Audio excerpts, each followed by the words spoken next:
Kattan and Aleph, and there are really two more pieces to this Gemara. It's really a Gada to Gemara. There's a long piece here about conversations with the Malach HaMaves. Oh, okay. People who were able to buy time or weren't able to buy time. You could use some pointers. Right, correct. And then that takes us down to the bottom of the Moed. I'll tell you where we are in a minute. And then Kattan and BAYT, there's a discussion about some wise sayings that the women of Sheikh Naziv used to say, which are, you really need an English translation to make them work. And then there's a whole long piece about visiting Rabbi Ishmael when his sons died, and apparently there were two sons who died. So the four scholars, four Talmidei Chacham, come to offer him tanchumim on that loss. Okay, and they each say things about what this means. Okay, so at any rate, we're on Kattan and Aleph, and it is the last word on the line is Rav. And the first word on the line looks like Sa'orim or Sha'orim. I'm not sure where Mr. He has Rav as the first word. Correct, Rav Sha'orim or Rav Sa'orim. Okay, you have it? It's about 2/3 of the way down. 2, 4, 6, 8, 10, 12, 14, 16, 18 lines in the bottom. Which word? The first one on the line is Sha'orim or Sa'orim. There's a little chet there or something? There's a little, some star, depending whether it's going to be on your Gemara, correct. Alright? You found it, Archie? Yeah. Okay, so Rav Sa'orim, Achva de Rava. So Rav Sa'orim was I think, the brother-in-law of Rava. Havi Yosef Kamei de Rava. He was sitting in front of Rava. Chazye de Havi Komenamnem. He saw that he was dozing off. Now this is a Lashon Saginar. Menamnem or misnamnem usually means like a cat nap. Right. Or like dozing, right. Dozing. You know, you're kind of you're off focus. You're nodding off. In this case, it's who was nodding? But in this case, it's a euphemism for Rav is about to die. Oui. He's about to enter into a terminal state. Rava. Okay, this is the end of Rava's life. Okay, so so let's see who says to who. So Amalei. So I got to see who's saying this. So Rava says to Rav Sa'orim, as Rav is about to kind of go die. He says, "Le'malei mar lo l'tzaron." You should tell the Malach HaMaves, he shouldn't bother me. He shouldn't make me tzar. So Mar in this case is the Mar is Mister. Mar is Mister. Yeah, I realize, but in this case he's talking about the Malach HaMaves. Right. No, le'malei mar is Rav Sa'orim, Mister. You, Rav Sa'orim, should speak to him. Right. Lay is him. Who's the him? The unspoken him. The Malach HaMaves, the Lo Tzar. He shouldn't make tzar for me. Mar is Mister. It's Aramaic. It's not Hebrew. Correct. Because we at school we used to call Mar whatever the teacher's name was. Oh, Mar, yeah, it's Aramaic. You're right. So is Saba. Saba is also Aramaic. But it's an Aramaic word. It's not. Yeah. Like in You're it right, would be in Hebrew. We don't have a Hebrew word. Yeah, I'm asking because I'm in just... Hebrew... Mar so-and-so or Geveret so-and-so. That's what you used to say. Yeah, and Geveret is the feminine of Gever. Yeah. Which, by the way, of course, from the fact, comes from Gibor. Gibor. Okay? Yeah. Okay. Which really, so a feminine of the masculine Gibor to become Geveret is kind of like an oxymoron. Okay? I don't believe it exists before modern Hebrew. Probably. Okay? Yeah. I'm just... You'll check it out. You'll check out your Hebrew book. Let us know. How did they address women before that? Okay. Sorry? Nashi. How did you talk to them? This is what you used to call them class Mar so-and-so, right? When I was a kid. It was Mar, but I'm just saying it's a form of address. Yeah. But it's more importantly, it's a nice form of address. They spoke to each other in third person. They didn't say, would you speak to the Malach HaMaves? Would Mr. So, would you... Oh, I see, third person. Would the person, will the chair speak to so-and-so? Will your honor speak to Perfect them? timing. We just started. Right, just started. Literally Okay. just started. So, Le'malei mar losa. So will you, Rav Sa'orim, speak to the Malach HaMaves, he shouldn't make tzar for me.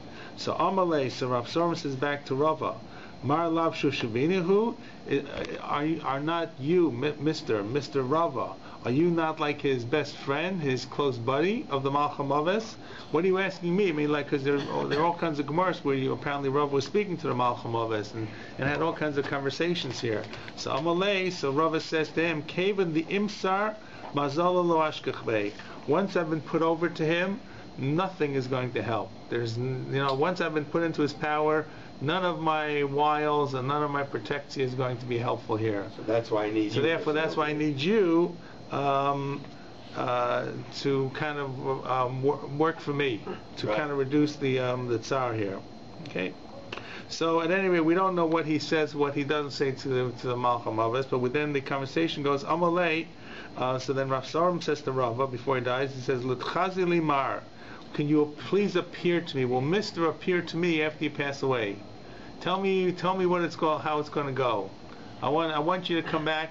Rav Sarim is saying, come and report back. Come and report back to me. When you pass away, come back. Come and appear to me and tell me what it is.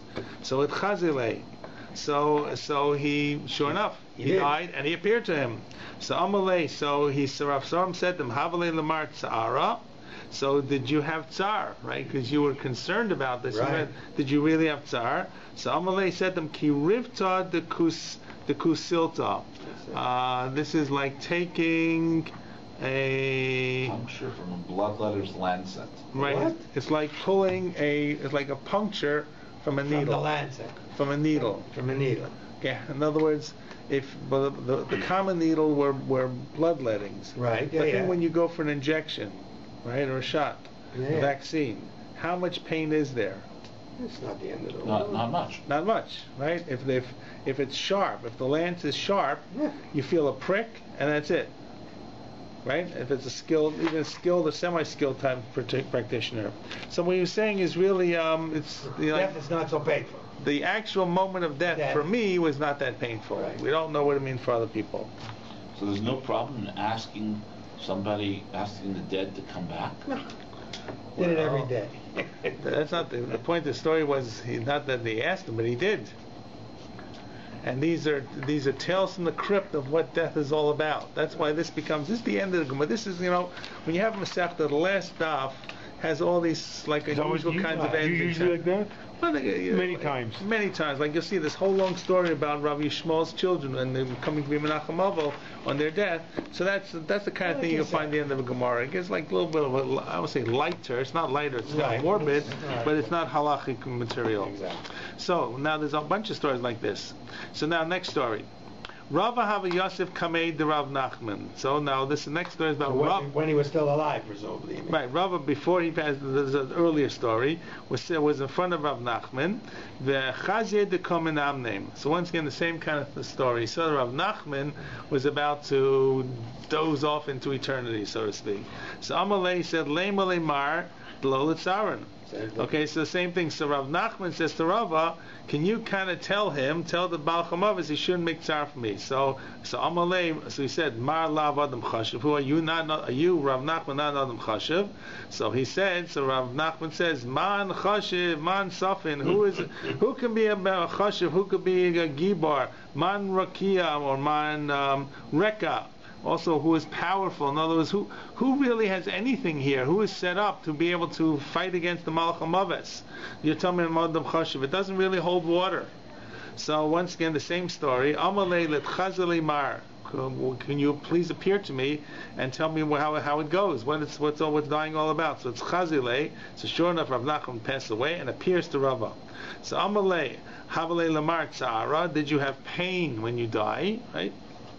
So Amalei said to them, "Kimishchal benisa mechel," but like pulling a hair out of a bowl of milk, which is nothing. Which apparently is nothing. It's meant to be very simple. With finesse, if you're clever, I hope there's no hair in your milk. But if there's the hair, you pull the hair out. There's barely a ripple. So it's the same kind of concept of this. It's the lancet in reverse. So wait. Even less. Correct. Now, he has one more line here. It says, Kamishal Benisa Mechalba, but the Amalek Kadosh Baruch Hu, Zil Bahi Alma, if HaKadosh Baruch Hu would tell me, go back to this world, right? Go back to this world, and you'll have to die again. Right, You got to go back. That's the good news. The bad news, you're going to die again. Karchavid lo be'ina. Karchavid lo be'ina denafish by susay. I'm sorry. Karchavid lo be'ina. I would not want to. Denafish by susay, because the fear of death is so great. So in other words, really for a tzaddik, and it's hard to know how far you can extrapolate this. A tzaddik, death is death, right? But the fear of what it is, of course, is terrifying.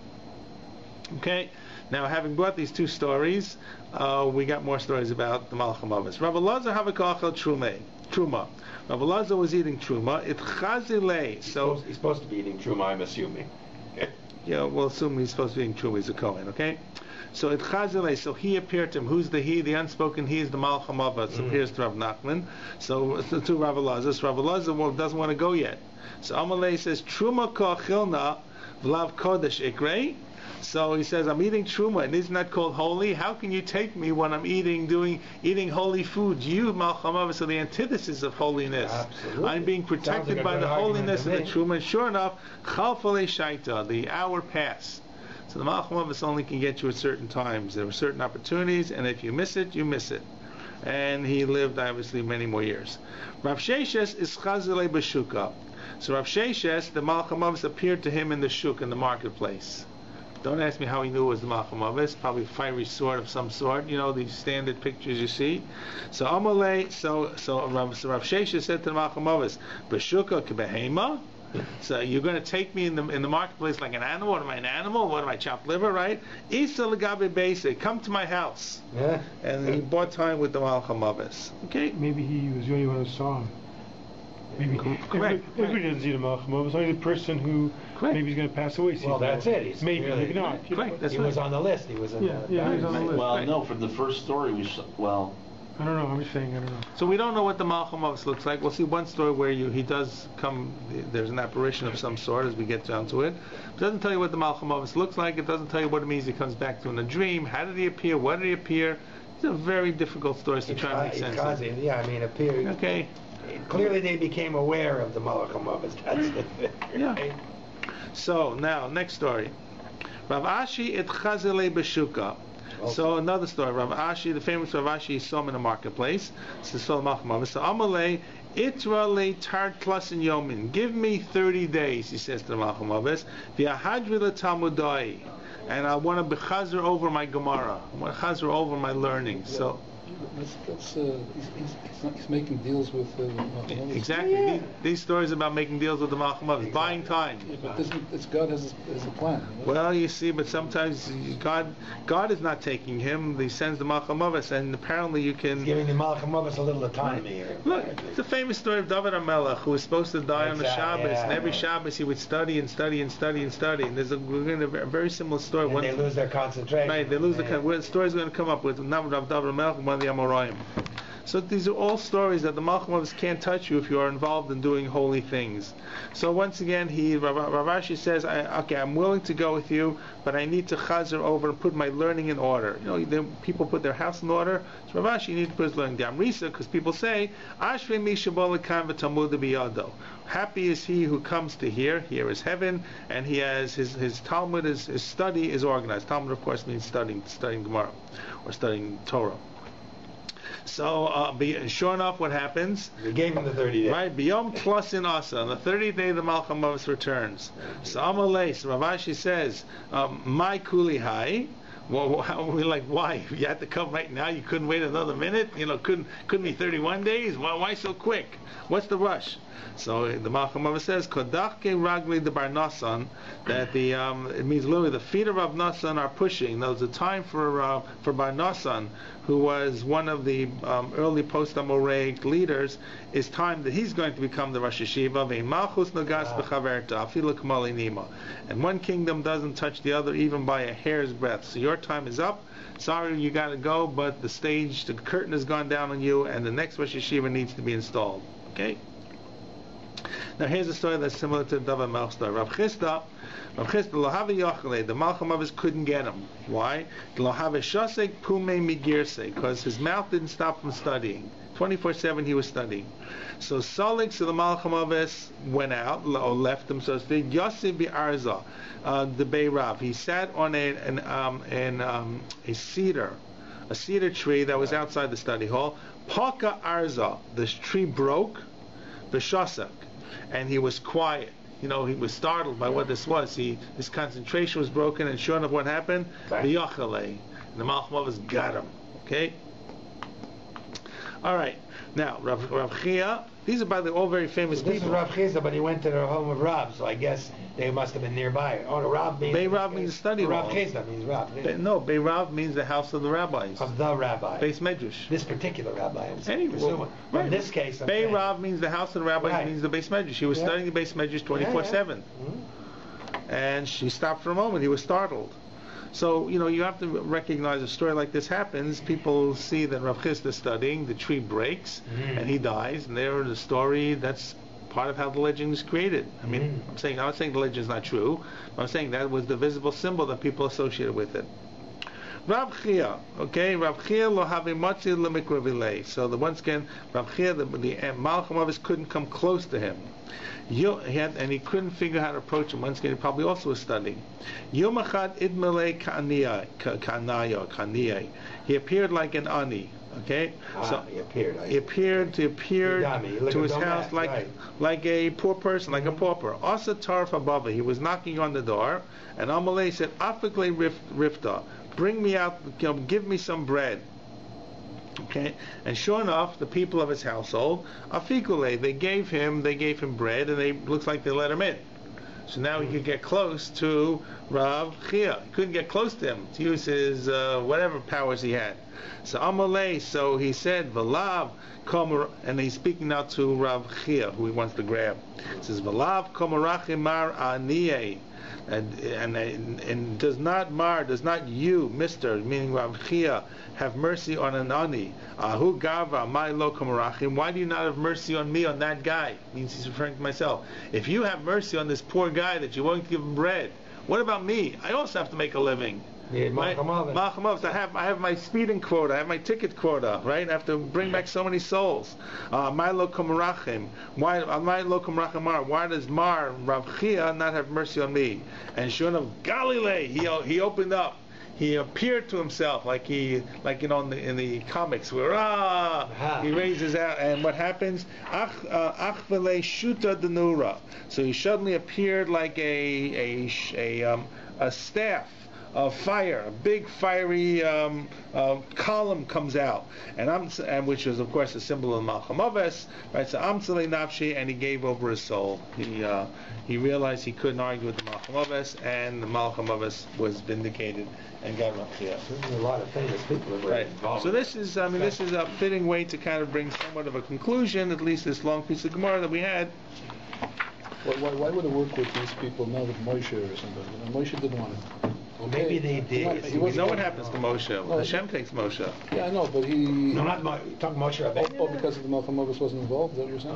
Yeah, Malcham was not involved. It's clearly God says. Oh, I see. It's called the Shika. It's in the Shika. How about Aaron? So he the same thing? Same thing. So it could be either one, the Malcham Avis or Hashem, depending on... Right. The key here is that these are not biblical figures. These are people who they identified with, and there's of course a recognition, therefore, that nobody defeats death. Right, as my uncle Nate used to say, nobody gets out of here alive. Right, nobody defeats the Malcham Avis, and even these great scholars could not defeat the Malcham Avis. They maybe it's not painful, right? Maybe whatever it is, there's more fear to death than it needs to be, but they themselves also went. Nobody gets out of this. That's the key. That's the whole key here. What's the significance? Like the other side of living forever. Like Yaakov didn't die. I mean, the Yaakov didn't die. They say. Yaakov Lamed. Yeah, because it never said. What does that mean?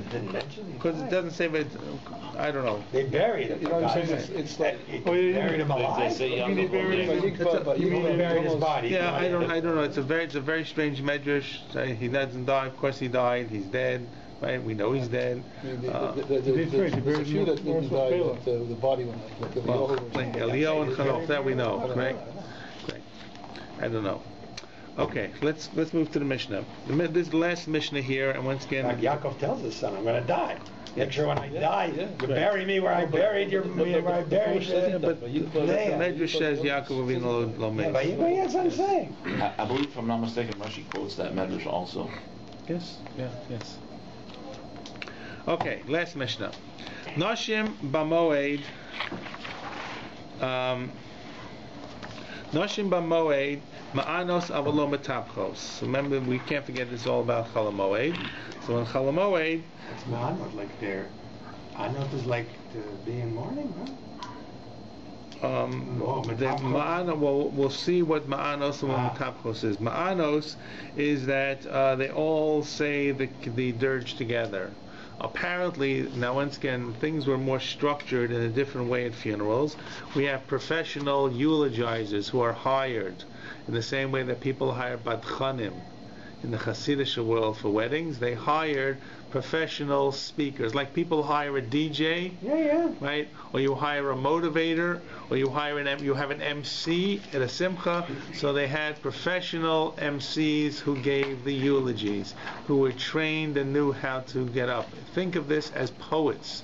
Not everybody can stand on a soapbox and give poetry. These were the soapbox poets who made a living by giving eulogies. As well, there was a formal structure to women who would cry and would recite, I guess the equivalent would be keynote dirges.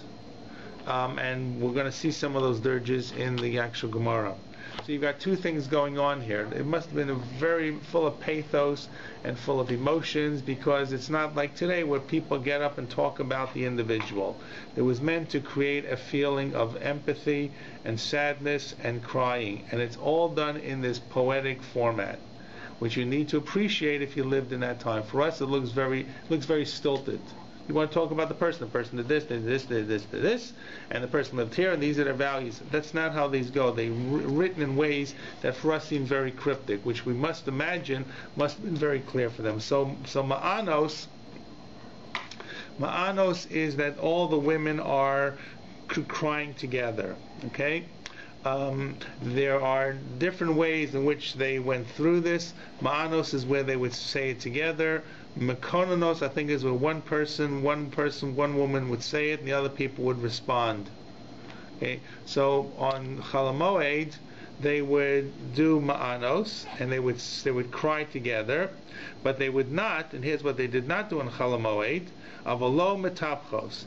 They wouldn't clap. Now, clapping for us is happy, right? But for them, this was a clap of yeyush, of giving up, of sadness. They would either clap hands or bang themselves here. These were emotive forms which magnified the cadences of what the kina was that they were saying. So in Chol Moed, they dropped the banging of the hands. Okay. Rabbi Shmuel Omer hasmuchos lamita, the women who are close to the bier, metapchos, they even on Chol Moed, they can clap their hands, or they can bang their hands. Banging their hands is probably better than clapping their hands. In other words, Chazal recognized there was certain emotions you could not stifle, so those who were close to the actual body were allowed to do this. Those who were further removed, that chorus of banging that went together with the dirges was not done on Chol Moed. Okay. Now we go through. So this is about what happens on Chol Moed, and now we go through the rest of the special semi-festive days that occur during the year. B'Rosh Chodashim b'Chanukah and Purim, on Rosh Chodesh, on Chanukah and Purim, which apparently is less of a yantiv than Chol Moed, and by the way, makes sense to you, right? Okay, yeah. Right. So what would they do? Ma'anos u'metapchos. They can say the dirge together. They say the dirge together, and they can bang their hands together. However, what can they not do? But v'lo mekononos. On both Rosh Chodesh and Chanukah and Purim, they're not mekononos. Mekononos means that it's one one woman says it, and the others respond. Okay. Now Nikbar Hames, after the body is buried, and this is referring to Rosh Chodesh, Chanukah, and Purim, and Shulei Chalamoed, Lo Ma'anos v'lo Matabchos. At that point, the eulogizing, the dirges, the hand banging is finished and does not continue. Okay. Here now the Gemara tells you what the Mishnah tells you what is inoi and what's kino. Ezel inoi. What is ma'onanos? What does this actually refer to? Inui, of course, is a word that means affliction, like we talk about chamisha inuyim. So what is going on here? So shekulam onos ka'achas. They're all kina. They're all crying. I'm sorry. Shekulam onos ma'achas. This is like ma'anot. Yeah, this is like a no. This inui is ma'anot. Ma'anot. That's what I said. Ma'anot. Right. Yeah. Right. So we're telling you now what Manos is. Manos is that they're all crying together. They're all reciting together. Kulam onos ka'achas. Okay. What's kina? We said they can't be makonanos. Kina is sha'achas medaberes b'kulam onos acharel. One says the kina, one says the dirge, and all the others respond in response, responsively. Okay. And Shenemar, as it says, there's a pasuk taken from Yirmiyahu. You're going to could teach your daughters crying or wailing. V'isha rusa kina, and one woman will teach her friend the kina. So in other words, you see that the word nehi is simply a general word for sadness and wailing. But kina is Isha is teaching her neighbor the kina. So you're going to teach your daughters, and Yirmiyahu is talking about the upcoming destruction of the Beis Hamikdash. Right. It's going to be so sad, you're going to teach your daughters how to wail, and each woman is going to teach the other one the kina, how to cry. Which means that women are going to teach the others. Now the simple pshat means that you have the younger women never cried, so you have to teach them what's the formal way of going through the process. The drash here is that means that one woman is going to recite the line to teach the women, the other women how to do responsibly the responses. Okay. And then the Mishnah, of course, wants to end up on a positive note because we don't like to end up on sadness. Avalah said, love won't wear, but in the future time, it says in Yeshaya, okay, that HaKadosh Baruch Hu is going to absorb, death will be absorbed forever, the people live forever. HaKadosh Baruch Hu is going to wipe out Dima, crying from all faces. Okay, so at least we end off the last Mishnah in a good note. Okay, now, all right, so now we have here a list of some of these statements of the dirges. What actually were the dirges? And I told you they're very difficult, so I'm going to actually use our friend Mr. Smart Scroll because they're impossible to understand. Okay. Is it the words are hard, or is it just the words? The words are hard, and the meaning is harder because it doesn't really. This is poetry. By then, everybody knew it at that time, right? Presumably. Right. Presumably, it's like poetry. Presumably, these were standard phrases, like people know the key lines of Shakespeare. No, double, toil and trouble, to be or not to be. Right? You say to be or not to be. Say to be or not to be. This person doesn't know what Shakespeare is, they wouldn't know what it means. Right? To be or not to be what? What does that mean? So my Omar, so what do they say? So Amar Rav. So Rav says as follows. Okay, here's what they would say. Vaila azla, vaila chavila. Woe for the azla is that come, or zal, went, and the chavila is really the bundle itself. Woe to the trip, and woe to what you schlepped for the trip. In other words, woe to the journey, and woe to the security that you came. In other words, what a sad thing! It's the end of the journey. This is the curtain has come down. You finally reached the destination. Too bad. Here's what it's all about. This is where it really leads to. Okay, we never thought it was going to end this way. You hear people say it like that, right?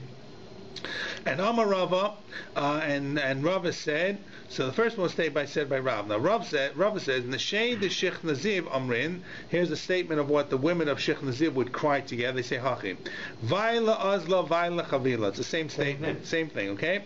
But it's an opening for all the other things that Neshei Nashim of Shech Naziv said. V'Amar Rava, Neshei de Shech Naziv Amram, Gur. Zigura God. God garma mikacha v'namte maya lian tichi. Okay, this is really strange. Okay, they translate as follows: cut bone from the tooth, bring cut bone from the tooth. Yeah. Withdraw a bone from the pot. And bring water from the pot or to the pot. Withdraw the bone from the pot, and the kettles will fill with water, hot water, I guess. Maybe. What is yours? This article has it's completely different. Our scroll always Cut bone from tooth, bring water to the kettle. Okay. But what is yours? So that's what the article says. He's got the article too. So cut bone from the tooth means refers to the mouth that's opened. So and you normally open the mouth to drink water. Okay. And I'm not sure what cut bone from the tooth really means, but the way Art Scroll understands it is the water is bring water to the kettle, the water is going backwards. In other words, the way this means bring water to the kettle means the water that leaves a person's mouth and returns to the vessel from where it was drunk. So in other words, everything is reversed. Life has come to an end. Normally you drink water from the kettle. Right. Now the water is coming from the mouth, which is the bone that's being opened, or the jawbone, which is returning to the kettle. In other words, at the end of life, everything returns to where it came from. Yeah. Okay. So, yeah. But that's just Maybe it means you drew sustenance from the earth before, now you're back in the right. earth. So. This describes the reverse of drinking. Instead of flowing down from the vessel into one's mouth, the water moves upward from the mouth back into the vessel. Yeah. The point of the analogy is possibly when a person dies, the natural course of events reversed, the deceased surrenders the soul, which flies upward to its heavenly sources. Okay? Other commentators have other interpretations. here's a whole thing here. Art Scroll. It's, Sensino. Because this is very strange. Yeah. I agree. Explains how he got the word pot. Well, There's a typo. The kettle, the pot. Typo, it should be some kind of from the Latin and the Greek, because the Greek here, oh my God. Which word's the Greek? What? Which The word pot is Greek? Pot is, what's it called? Makakava or something. Makava. Makava. He says it really should be like a kumkum, a three-legged pot. Ah, I like kumkum. But the idea is still the same, right? It's Yeah, saying I know, normally I know. you pour from the pot into your mouth or The into whole something, thing, you go the other you way. really need to imagine that this must have meant something to people. Yeah. Yeah. Right? This, I don't know, there's certain cadence, we've all been at funerals, and there's certain cadences that rabbis always say. Absolutely. Right? And you get used to it, and you say, oh, now I know I'm at a funeral. This must have been one of those kinds of things that people got used to hearing. But this comes from the women of Shich Naziv. There's more. V'yama Rava, okay, and Rava says another one, Nashe the Shich Naziv Amrim, Ato Fakase Turi, Debar Rami Ubar Ravravihu. Okay? So, Tufas lat. No. okay, I'm sorry. Let's turn the page. Okay. Wrap and cover yourselves, O mountains, for he was a man of distinction and greatness. So, Guys, really different translation. that's What good. does yours say? What does yours say? Be muffled, ye high mountains, clouds covering your head.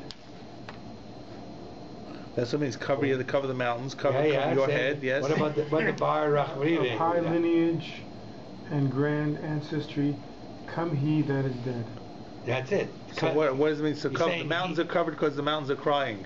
It says something here, it says... Well, in a way, maybe mountains are great. He's saying you should cover yourself because the guy who died was great. Covers his head.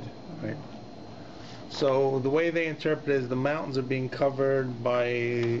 The mountains are... Wrap and cover yourself, O mountains. Right, So yeah. The sky is cloudy as a sign of darkness and sadness as this great person has passed away. A sign of mourning for the worthy deceased. Right. Yeah, I think it's saying like, the mountains are normally glorious and this and that. They should cover yourself, but this guy was a terrific guy. So. And then Article brings down a footnote also. Rabbi Hananel says that they're really saying it to the people to come to the funeral. Wrap yourselves up, get dressed, and come on down to the funeral, guys. Don't stay home. That's he quotes from Rabbi Hananel. Okay. So you see, even the Rishonim didn't know what they meant. These such strange statements. Okay. Next, the Amarava. Nashed the Shich Naziv Amrim. Who are these women? Is this a particular town, the Shich Naziv? This, in other words, There's a job. Yeah, Shich Naziv is a town. I guess one of the early towns in Bavel. I'm saying, it Apparently, sounds like these women this had... had particular town, this is like, they were Like- famous for maybe... correct. These were like the Chaucers of their time. I don't Yeah. know, the Shakespeare's, Mhm. the poet laureates. Yeah. Correct. They had a culture. They had a club that got together and wrote these things. They were known for this, I guess. Correct. Yeah. Or at least Rabbi knew them. So what was the next one? Shivel Itzla Demilsa Labar Churin the Shlimi Zavde. Okay, there's even worse. Okay. Now they translate as follows: the coffin. Okay, the coffin is a robe of fine silk to a free man whose provisions are depleted. Okay. Sheol is from the same as Golel. They say the lid of the coffin, and they say the coffin. So the coffin is Itztala the Milasa. That's actually that's a robe of fine silk. That's true. For who is wearing it? Labar Chorin the Shlimus Vavde. For a free man who has run out of Shlimus Vavde, run out of things to schlep along. In other words, this guy was a rich guy. He ran out. He died poor. It's really a eulogy for a person, apparently. So death was welcome to this once affluent person who became so poor they lacked food to eat. Right? Or it could be alternatively, provide a coffin and garment of fine silk for this free man whose provisions are depleted. Right? Or another interpretation, the intent was that the deceased did not leave enough money to cover his funeral costs. And the women of Shechansiv therefore appealed to the people to have compassion on him and provide a coffin and shrouds to him. That's once again, that's great. That's Rashi and Yaakov. So it's not a eulogy. It's a precursor. It's an ad. Right. Okay. Well, like the rapping before. Maybe they went around these women before the funeral and they had sang these things that encourage people to do things. It's like sandwich board people at the corners. Okay. Yeah, but they were professionals. They knew, and they got. And people got the message. People understood the message. So it seems that when you read it now, it makes sense. Which one? The last one says, give him some. He has no money, and give him some robes. Right. So, but the question is, what are these things? Are these statements that they're giving message to the people to come and help, or are they really flowy, poetic eulogies or dirges that are being said about the deceased? I mean, the whole thing is very mysterious. Yeah. Okay. Now, V'yamar Rava. Okay, we have a few more. V'yamar Rava. Neshei deshich ziv amrin. Rahid v'nafel amabra. Did I skip one? Yeah, no, you're right. No, you're right. Rahid v'nafel amabra v'zifusa Yosef. Okay. Okay. He runs and falls at the crossing. He borrows. What does that mean? He was a busy tradesman all his life, but recently fell in hard times. Now, as he crosses over from this world to the next, he is compelled to borrow to pay for burial shrouds. That's once again, it's also an appeal to the community. Clearly appeals. Yeah. Right. Okay. Good. Moving along. V'yamar Rava. Nashei deshich naziv amrin achaga tagra azav zagay mivdekei. All right. What does that mean? Achana Tagari, our brothers who are Tagarim, who are merchants. Azav Zagei Midabke, their nests will be searched. The nests, their places of business will be searched. Okay? That doesn't sound so nice. So, well, maybe. So the women are warning the local merchants their place of business will be examined by Hashem, by heaven when they die, to determine whether their dealings were honest. Or it could be once again they're giving mussar to the people. Even though the merchants look like they're currently rich, they might be found to be poor when they die, and their financial affairs are examined. They too could suffer the fate of the deceased who died without leaving anything for his burial. So once again they're asking for contributions to bury this guy. So by telling other people to check their finances, they're saying euphemistically, this guy didn't. Okay, V'yamar Rava, one more of these Nashei deshich naziv. Nashei deshich naziv amrin Musa kimusa marin chibula. Okay, chibulaya. Musa kimusa. One death is like another death. Suffering is the interest payment. Okay, umarin chibulaya. This sounds great. All that's the same insofar as the deceased must return a soul to the Maker. This is compared to the payment on loan. The additional suffering some people undergo is thus the interest on the loan. Okay, the dirge was uttered in reference. After they die, or the suffering in this world? No, in this world. So this dirge is uttered in reference to one who suffered greatly. All right. So what does that mean, the interest payment? How does that relate to? It means well, sometimes the interest is more on a loan, sometimes it's less on a loan. The principle is always the same, but depending on when you market it, when you borrow in the market, how the market goes up and down, you may have more interest, less interest. Some people suffer more, some people suffer less. But everybody returns the principal. Everybody returns the soul. So What's he saying? He suffered a lot or not? he's saying this person suffered. He's saying this is a person who had additional suffering. It's actually a very sad kind of thing, because we normally say that suffering kind of is a payout for what you would have suffered later on. Basically, what they're saying is it depends on market conditions. You borrowed at the wrong time, you pay too much. It's no one's fault except your own. I don't know.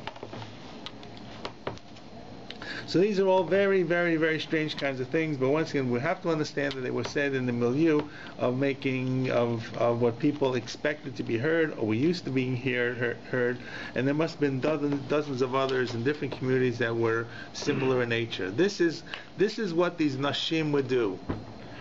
So it's not just that they cried. It's not just the said echa, which is a dirge. They had special dirges that they pulled out, like templated versions that they would have and they would write for the special occasions. Well, these are great insights into how people lived at the time, right? Aside of all the halacha, I mean, yes, it's, yeah, and you realize how strange things are, how much different society was, exactly. and how much different funeral customs were. Mm-hmm. I mean, we talk about all our customs being based upon the traditions. It is, but some traditions have clearly morphed and adapted and changed as we moved along. Okay. Now, Tanya, Rabbi Meir Omer, Tov l'lecha zabeis ha'evel, milalecha zabeis ha'mishnah. This is taken from Koheles. Ad v'acha yitain el libo.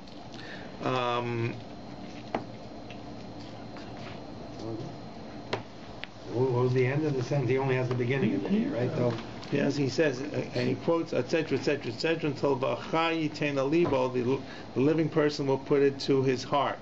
So what should you put to your heart? Okay, when it says the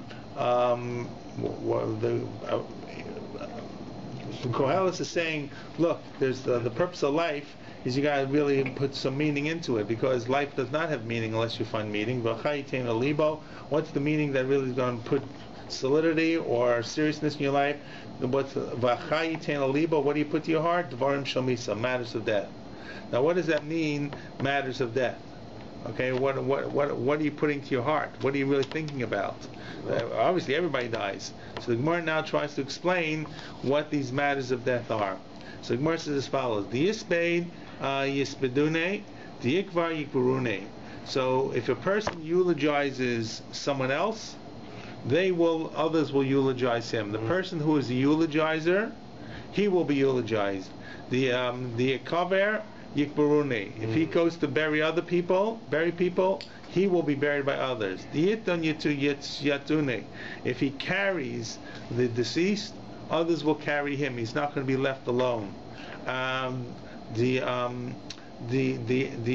adil or didal yidlone. If one raises himself for the dead, people will raise themselves for him. So meaning that if you raise your voice when you give the eulogies, so people will join in as well for you. So what you do for others will boomerang and come back to reward you as well. Okay, so here's what I'd like to do. We're going to start this piece of Gemara. I don't know if we're going to finish it. This is about the four sons of Rabbi Shmuel. The four scholars who visited Rabbi Shmuel after the death of his sons. And I think we're going to save the rest of this piece until we come to finish the Masechta. It's a lot then. Oh, we think it's too much? People get hungry. The whole page. I don't mean to be like, but it's a whole. How much Okay, so you know what? So then we'll continue it next time, and we'll maybe start thinking again next time. The whole page will take like a half an hour, All right. Okay, I got the message. The last sentence of that. I don't mean to be the bad guy here. Yichtiv kitov amar lecha, whatever that is, right? Tichsiv kitov amar lecha ale hine. I don't know what the pasuk is. So why? Let's get Vika de Amre. Kitov lecha amar. Vika de Amre. The lo yidal yidlone. There's a Vika de Amre if one does not raise himself. Right. In reverse, they will raise him. Which means if you don't act haughtily, you don't raise yourself to look like a Balgaiva, then other people will eulogize you properly. As it says, "D'chsiv ki tov amar lecha alei Hano." It's better that it should be said of him, "Come up to here," rather than you too high and you got to come down. Okay, so I'm sorry to skip that. Which is next to more we're doing? So, Chagiga. Okay. Agiga, we said, yeah. Right. So just before, though, the part about going, it's better to go to visit cemeteries. That's Koheles. Right, I understand it's Kohelet, but the concept again, or the reason he's trying to say that Kohelet is So the saying last piece is because Chayitena Libo. right. The end of the pasuk in Koheles says that you should put your thing to heart. Right. What are you putting to heart? Putting to heart again? So obviously, the beginning of the pasuk has to do with going to Beis Ha'Evel. Yeah. So the Gemara says, what are you putting to heart? Dvarim shel mita. What does Dvarim shel mita mean? Right. Means you put to heart that when you go to a funeral, you participate. You give the eulogies. You are the pallbearer. You help dig the grave. You raise your voice. Yeah. And if you do this, then they'll be done for you. And what you put to heart will kind of pay back for you. And therefore, it is better to go to the house of the Avel, put these things to heart, participate, then go to a Beis Mishnah and drink. Right. Because it'll pay you back in greater levels. Okay, it's a potpourri of pieces of Gemara here about really death and mourning. Okay, let's start this Gemara here. We'll roll over next time. Tana Rabbana. Keshemesu Banosh Rabbi Shmuel Nichnasu Zayin Zakenim L'Nachama. When the two sons of Rabbi Shmuel passed away, the four Zakenim came to console him. Okay, remember this is the famous Rabbi Shmuel who you recite every time you finish off Karbanos, right? We often forget these were real people. Who were they? No, and it's a terrible thing. Rabbi Tarfon, Rabbi Yossi Aglili, Rabbi Elazar ben Azayev, Rabbi Akiva. Okay, so Rabbi Akiva, by the way, Rabbi Akiva is actually the teacher of the other three. You have to remember, Rabbi Akiva has Talmidim who all die. Right? It's a tragedy of the 12,000 pairs of Talmidim who die. Including these? No, and then he has a second set of Talmidim he teaches. These are his younger Talmidim who are the ones who actually pass along the Masorah, who are actually referred to frequently in the Mishnayos and the Brises. You have Rabbi Yehuda Bar Ilai, you have a number, Rabbi Yeshua. There's a number of others. There's 5 of them, right? Right. Okay. So you got Rabbi Tarfon, Rabbi in this case Rabbi Tarfon, Rabbi Yosef Glili, Rabbi Elazar ben Azariah, and Rabbi Akiva is with them. Amal lehem Rabbi Tarfon. So Rabbi Tarfon says, "De'u shechacham gadol hu ubaki ba'gados." You know, we're going to see Rabbi Shmuel. We're going to give him drush. We got to be careful what we say, because whatever we say, he probably knows better than us. He's a big Talmud Chacham. He knows Agadot. And we're not going to give him halachas here, because Nava can't learn. We're going to give him musar. We're going to give him some comforting words. So therefore, all yikones echad mikem letoch devechavero. So don't, let everybody present what they have to say, and people shouldn't jump in the middle. Okay, so it's going to be hard enough to give this guy real divrei nechama from the Agada. Let everybody have their own chance. And I'm Rabbi Akiva, Vani Achron. I'll be the last one. He was the teacher, and he also felt he was the biggest scholar. So whatever you like, sometimes when you have a bunch of people giving divrei Torah, and the third guy gets up and says, "Oh, the first guy gave away my divrei Torah." Right? The second guy gave the second half. That's correct. So Rabbi Akiva says, "I'll be last. I'll figure something out." So Pasach Rabbi Shmuel. So Rabbi Shmuel began and said, "Rabu avonasav takfu avelav." The sins multiplied, and the avelus became one on top of the other. Hitrich Rabosav Pam Rishona Ushniya. So he caused his teachers to be troubled the first time and the second time. So what's he talking about? I'm not That's sure. I mean, especially he's talking about one after the other. Here he had 2 kids who died apparently like simultaneously or very close to each other. Right. So is he talking about Rabbi Yishmael? He's saying did all this. He's talking about Rabbi Tarfon. No, this is Rabbi Tarfon talking, isn't it? No. Right. What does it say? Yeah. So Rabbi Shmuel, Isn't I'm sorry. Rabbi Shmuel opens up before they give the four speeches. I'm sorry, my mistake. Before the four scholars give Nechama, Rabbi Shmuel opens up. This is actually a very important part of the story, because the halacha is, and it's based upon this, that before you, when you go to a shiva house, before you talk to the mourner, wait for the mourner to begin. Right. So Rabbi Shmuel says, and he is in such a terrible, depressed state, he says, his sins, my sins were many. My bereavements came one after the other. Right. And he means he's referring to himself. Exactly. He, myself, I've caused my rabbis to come visit me once and twice, because you came for the last time the son died, and I came for this sign. So this He didn't cause it. I mean, God caused it. Okay, he's blaming his he's sins. doing Tziduk Aden. He is kind of trying to rationalize what this means, right? He's a religious person. He's a scholar. So when you look at things theologically, there must have been something happen. We don't say this, right? But this is how he opens up. So once he did this, so then the Rabbi Tarfon V'Omar. So Rabbi Tarfon now comes to give words to try to comfort him. It says, V'yachechem kol beis Yisrael yivkus hasreifa. This is about Nadav and Avihu. Right. So after they were consumed, so Moshe says to Aaron, this is what happened. V'yachechem kol beis yivkus hasreifa. He says you can't mourn, but the rest of the everybody saw what happened. V'halot. So now he makes the comparison to Rabbi Shmuel. V'halot dvarim kal v'chomer. Uma Nadav and Avihu shelo asu ela mitzvah achas. If Nadav and Avihu only did one mitzvah, which was what? Vayakrivu b'nei Aaron es adam elav. This is no, it means when they came to the Beis Hamikdash, they did one mitzvah. Then they brought the Eish Zara, and the thing came apart. But they did one mitzvah, right? And yet they're talking about them being somewhat holy and sanctified. If you look at the psukim about the sons of Aaron. B'krovai ekodesh, v'apnei kolam ekaved. Right. So HaKadosh Baruch Hu talks about being sanctified through the sons of Aaron.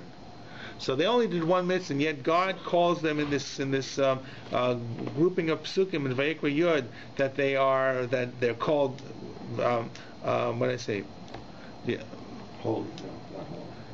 Sanctified. B'krovai ekodesh. Right. That God was sanctified by what they did. Although they did one mitzvah, kach banav shel Rabbi Shmuel alachas kama v'kama. Surely the sons of Rabbi Shmuel must have done myriad of mitzvah. How much holier they are. You're denigrating yourself about sin and these terrible things, but they were holy people. You have to understand and recognize the good that they did, the level they were on. And just decided what to do with that. So who said this? This is the first Rabbi Tarfon. Right. Nene Rabbi Yosef Glili v'Omar. V'softu lo kol Yisrael v'kavro so.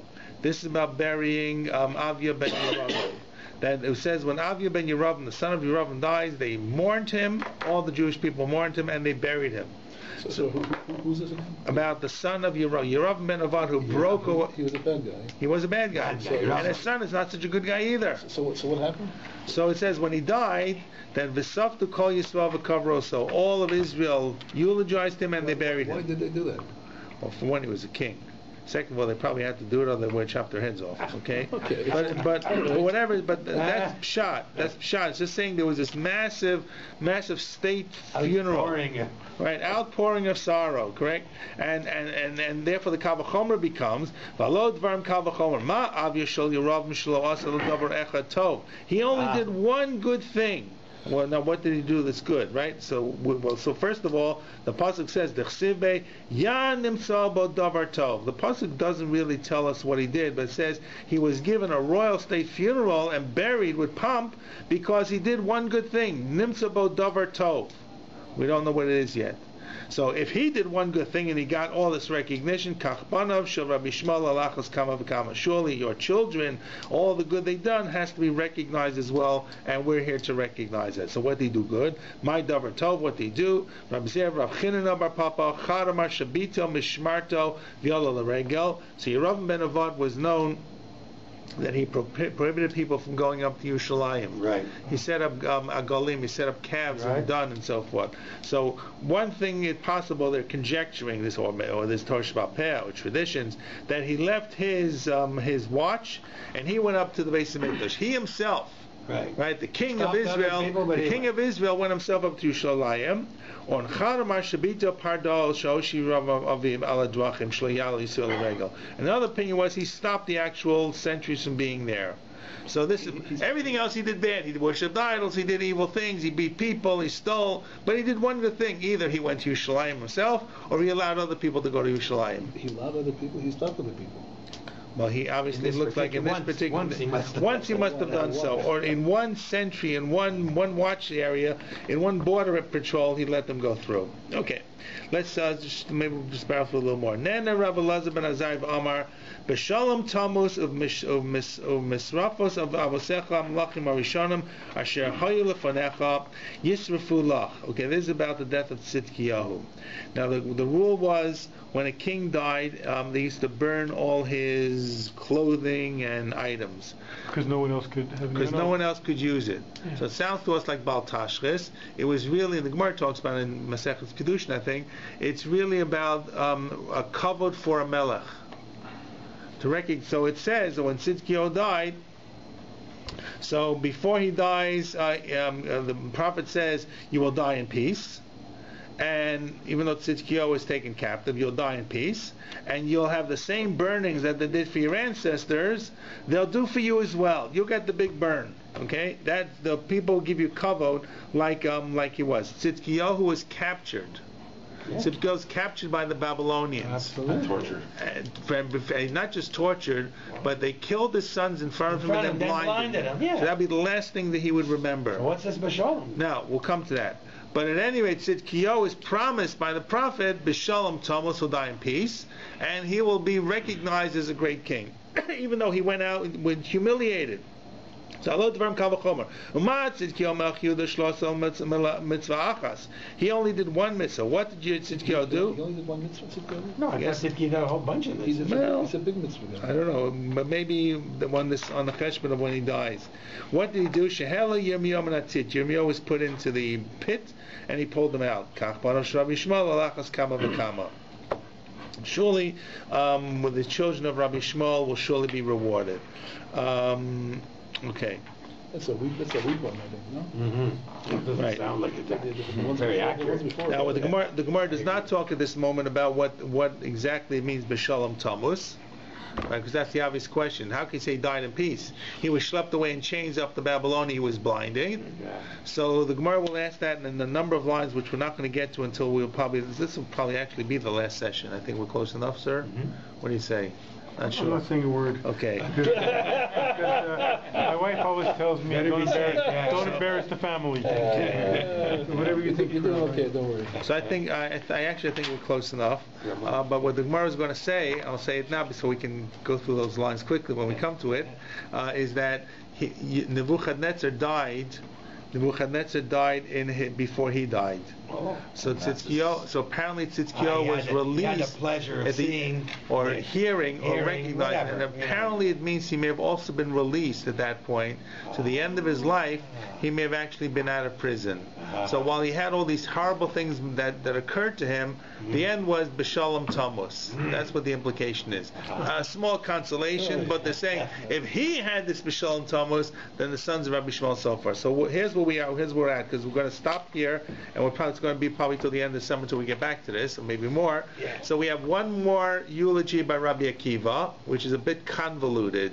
He quotes Psukim, and he says this is not what the Psukim mean. They refer to two incidents that have nothing to do with what it looks like, and that ends up the story of the Rabbi Shmuel story.